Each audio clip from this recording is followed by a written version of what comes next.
Today story বিবাহ অভিযানে আমরা এই মুহূর্তে এসেছি স্টিমিং বাক্সে এবং ইলিশ খাবো সঙ্গে বিবাহ অভিযানে 34 বছর আমরা সেলিব্রেট করব। আমার সঙ্গে আছে শঙ্কর দা, সুভাষিস দা, রঞ্জন দা এবং জয়দা। সঙ্গে ইলিশ তো থাকছে, সঙ্গে পমপ্লেট এবং চিংড়ির যুগলবন্দি। চলো আমরা এই মুহূর্তে যাই এবং সঙ্গে শঙ্কর দা, সুভাষিস দা, জয়দা এবং রঞ্জন দা কিন্তু চল, এত খাবারের পর দাঁড়িয়ে থাকা যায় না, আমরা ঢুকি। ওরে ভাই, তুই খাবি তো? হ্যাঁ নিশ্চয়ই। বিবাহ হবে না, হাজম হবে না, দেরি করে পৌঁছলি। দেরি করে আসতি, বিবাহ অভিযানে যখন এসেছি তখন খাবো তো একদম আমার স্বভাব। চারটা দেরি করে এক্স্যাক্ট।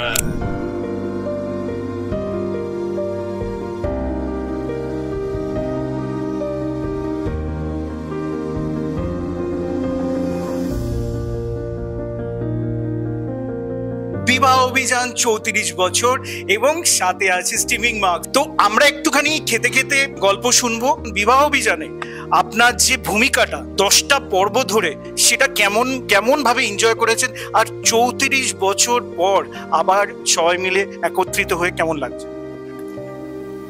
খুব ভালো, খুবই ভালো। কি বলবো, অভিজ্ঞতা মানে হাসি, কান্না, দুঃখ, অভিমান, রাগ, কত কিছু মেশানো এই সিরিয়ালটা আমাদের তখন হয়েছিল। সবচেয়ে বড় কথা, যার তত্ত্বাবধানে আমরা এই সিরিয়ালটা করেছিলাম, দেবকুমার বসু। আমরা প্রত্যেকে কৃতজ্ঞ যে আমাদেরকে বাংলা সিরিয়াল এবং বাংলা অভিনয় জগতে একেবারে প্রায় প্রতিষ্ঠা দিয়ে গিয়েছিল এই সিরিয়ালটা বিবাহ অভিযান, এবং দেবকুমার বসু আমাদের সেই সুযোগটা দিয়েছিলেন সবাইকে। দেবকুমার বসু হচ্ছেন বাংলা চলচ্চিত্রের জনক বলা হতো যাকে, দেবকী বসু তার সুযোগ্য পুত্র। অসংখ্য ছবি সেই সময় রয়েছে, দেবকুমার তারই সুযোগ্য পুত্র। দেবকুমার বসু যে শুধু একটা সিরিয়াল পরিচালনা করে পরিচিত হয়েছিলেন তা নয়, চলচ্চিত্র জগতেও তার অবদান বিশেষ করে মণিপুরে মনে রাখার মতো। শঙ্কর দা কি বলবে 34 বছর আগের ঘটনা এবং 34 বছর আগের সেই বিবাহ অভিযান? সব তো বলে দিল, ডায়লগও তাই, প্রায় সবার ডায়লগ একা বলে দিত। আমি কৃতজ্ঞ দেবকুমারদের কাছে, দেবকুমার বসুর কাছে। একটা অদ্ভুত গল্প আছে। আমি যখন শুনলাম যে এটা হচ্ছে, তখন আমার ইচ্ছেও হলো যে যাই একবার ওনার সঙ্গে দেখা করি। বাড়িতে গিয়ে উনি বললেন যে দেখো তুমি এসছো ঠিকই, কিন্তু এই চরিত্রটার মেইন ক্রাইটেরিয়া হচ্ছে তোতলা, তো তুমি কিভাবে সেটা করবে। তার মধ্যে একটা গল্প আমি বলেছিলাম যে আমি তখন হায়ার সেকেন্ডারি পড়ছি কলেজে, যিনি কনসেশন দিতেন আমাদের, তোতলা ছিলেন ভদ্রলোক। তো আমি গেছি কাউন্টারে, গিয়ে বললেন না আজকে আর হবে না, বন্ধ হয়ে গেছে। আমি তখন বললাম যে আইরে এসো খেলাবো। সে সত্যি সত্যি বাইরে চলে এসেছিল এবং আমি লুকিয়ে পড়েছিলাম। তো এইটা যখন দেবকুমারদাকে বলি, দেবকুমারদা এত উত্তেজিত হয়ে পড়েছিলেন, বললেন শিপ্রা শিপ্রা, বৌদিকে ডাকলেন, এই এদিকে এসো এদিকে এসো, এই শঙ্করদাকে কিরকম তার অভিনয় করছি। তা বলো তুমি কাজ করো, এই তুমি সামনের মঙ্গলবার এসো। এবং উনি আমাকে কাস্ট করলেন। তারপরে তো ইতিহাস হয়ে গেছে, যেটা ও সুভাষিস বললো। এবং সত্যি এইটা গনসা করার পরে আমি একটা অন্য জায়গায় আমাকে পরিচিতি দিল আর কি। দেবুদা যদি আজকে আমাদের এই সুযোগটা না দিত, তাহলে আমার মনে হয় আমি বোধহয় ফিল্ম ইন্ডাস্ট্রিতে বোধহয় ওই সময়টাই আমি হাল ছেড়ে দিয়েছিলাম মোটামুটি। কিন্তু ওই সময়টা যখন এই সুযোগটা পেলাম, তখন মনে হলো, আমিও তখনও ফিল করি, তখন আমরা এই 6 বন্ধু হয়েছি, তখন আমাদের মনে হচ্ছিল যেন আমরা একটা কি বলবো, একটা খাজানা পেয়ে গেছি, একটা পিকনিকে আমরা বেরিয়ে। মানে মজা মানে there was so much of fun. যেভাবে আমরা শুট করেছি না করেছি, ইট ওয়াজ টোটালি ডিফারেন্ট। চিরকাল কৃতজ্ঞ থাকবো দেবুদার কাছে। দেবুদা যদি এই সুযোগটা না দিত, আজকে আমি ইন্ডাস্ট্রিতে এই পরিচয়, এই জায়গা পেতামই না, যতটুকুই পেয়েছি। আমার সৌভাগ্য এইখানেই যে দেবকী বসুর ছেলে দেবকুমার বোস, উনি আমাকে সুযোগটা দিয়েছেন। তার পাশে ছেলে বসে আছে মুসু। তো এটা একটা এমনই আমার কাছে জার্নি। তখন আমার অভিনয় সম্পর্কে বিরাট কিছু জ্ঞান ছিল বলে আমি মনে করি না। ছোটখাটো গ্রুপের সঙ্গে যুক্ত ছিলাম, নাটক শিখতাম, অভিনয় শিখতাম। তো এই দিয়ে আমার কেরিয়ার শুরু। তার আগে অবশ্য তপন সিনহার একটা ছবিতে আমি পাঠ করার সৌভাগ্য হয়েছিল, আতঙ্ক বলে একটা ছবি। কিন্তু যখন আমি শুনলাম যে দেবকুমার বসু একটা সিরিয়াল করছে, সিরিয়ালটার নাম হচ্ছে বিবাহ অভিযান, তখন আগে নাম ছিল গনসার বিয়ে। তো এটা শোনার পর আমি খুব ভাবছি যে কিভাবে যোগাযোগ করবো, আমার সঙ্গে সেরকম আলাপ নেই, কিছু নেই। তো তখন নিশীথ চক্রবর্তী প্রোডাকশন ম্যানেজার ছিল, উনি তখন আমাকে খবর দিল যে তুই চলে আয়, এসে দেবকুমার বাবুর বাড়িতে গিয়ে একটু আলোচনা কর, ক্যারেক্টার খুঁজছে। তো তখন আমি দেবকুমার বাড়িতে আসি, আমি বললাম যে নিশীথ চক্রবর্তী আমাকে খবর দিয়েছে যে আপনি খুঁজছেন। উনি বললো এই স্ক্রিপ্টটা পড়ো তো। তা আমি একটু পড়লাম গোরাচাঁদের ক্যারেক্টারটা। তখন উনি বললেন যে তুমি অ্যাক্টিং করার চেষ্টা করো না, তুমি শুধু ক্যারেক্টারটা বোঝো।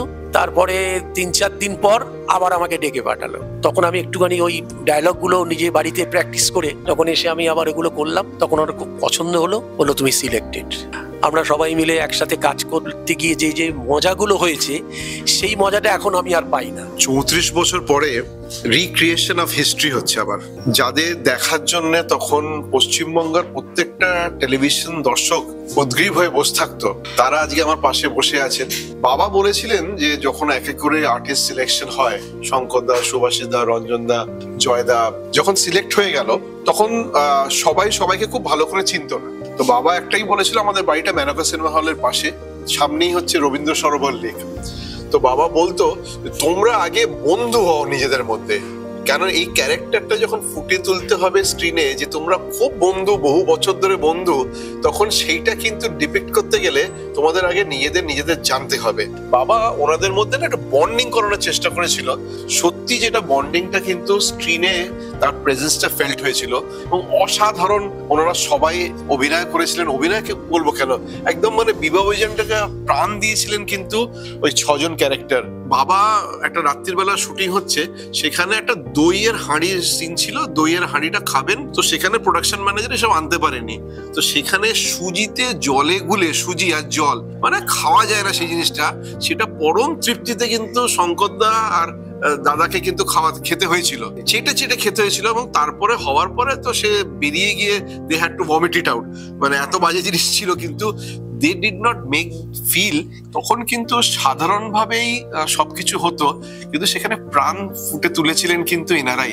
আমরা তো এখানে এসেছি, খাচ্ছি, আমি খাচ্ছি, শঙ্কর খাচ্ছে, সুভাষিস খাচ্ছে, বসু খাচ্ছে, দুর্দান্ত খাওয়া, যেমন ইলিশ তেমনি ফ্রাইড রাইস থেকে আরম্ভ করে অমুক মাছ, পমফ্লেট, ইলিশ সবকিছু।